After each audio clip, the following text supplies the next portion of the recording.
We was called the Chosen Few, and the group of colored Marines who fought for a right to fight. June 1st, 1942. At 1 minute after midnight, hundreds line up as the Marines recruit African Americans for the first time. They came from all walks of life: doctors, teachers, musicians, and athletes. Some were even Army officers who took discharges to join the Marine Corps and pave a new path. Their journey began with boot camp at Montford Point, a segregated training facility at Camp Lejeune where things were separate and equal. By the time I arrived, they had switched from white instructors to black instructors.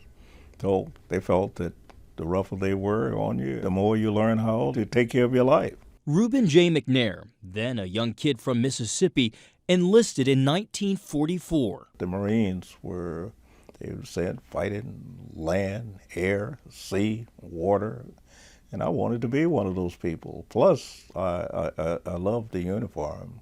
Those dress blues, I just couldn't wait to put a dress blue on. He knew it would be a challenge. We had a gentleman they called Judo Jones. He would go out and he would teach you judo. And you learn to flip people from one side to another. But he had another goal in mind. By the time I was 10 or 12 years old, I could take a .22 rifle and strike a match 25 yards away. I was very skillful at shooting. I made one mistake. I kept asking the drill instructor, when are we going to fire the gun? And the drill instructor would look at me and he said, lad, it's not a gun. This is a rifle. After running a few laps around the platoon, holding the rifle over his head, he got it right. And 6 weeks later, McNair finally got to show what he could do. Goes to the rifle range. And my drill instructor walks over and pat me on the shoulder and he says, young Mac, says, you've been talking about how good you can fire this gun. Today you can call it gun, you can call it baby, sweetheart. Show me your stuff. Can you really do it? Yes, sir. We goes out, starts out at the 200-yard line.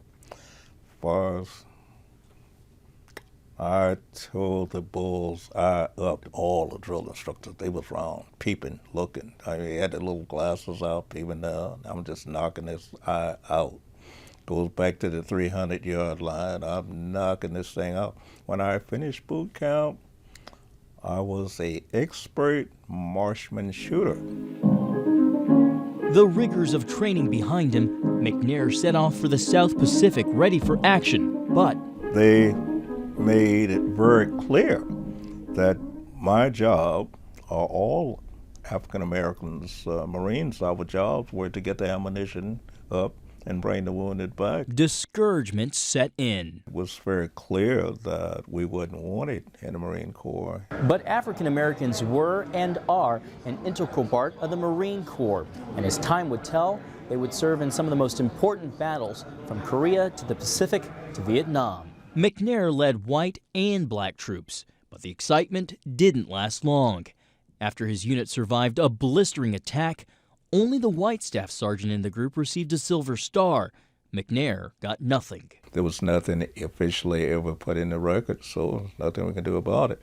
And I was telling him, I said, well, look, just knowing that if you were part of 43 people and you one of those that left living, it was worth something. McNair says faith helped to keep away the bitterness. I grew up in the church, and I've always been a sort of a close person to God, and I just felt that He made me, and He made me strong. And as the Bible says, all things work together for good to them that love God.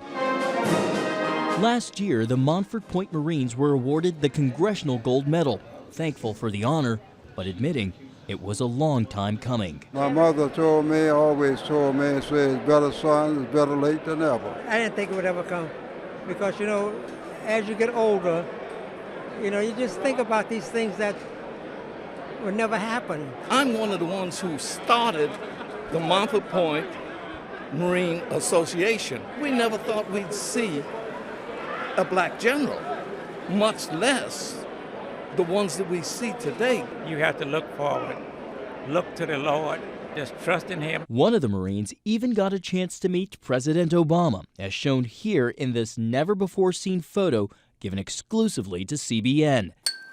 And as for McNair, he served 20 years in the Marines. It was so nice to get out and come home and be with these little guys. I had 3 sons and a lovely wife, and just come home and enjoy. And so it's been a great life. Paving the way for generations to fight for their country and follow in their footsteps.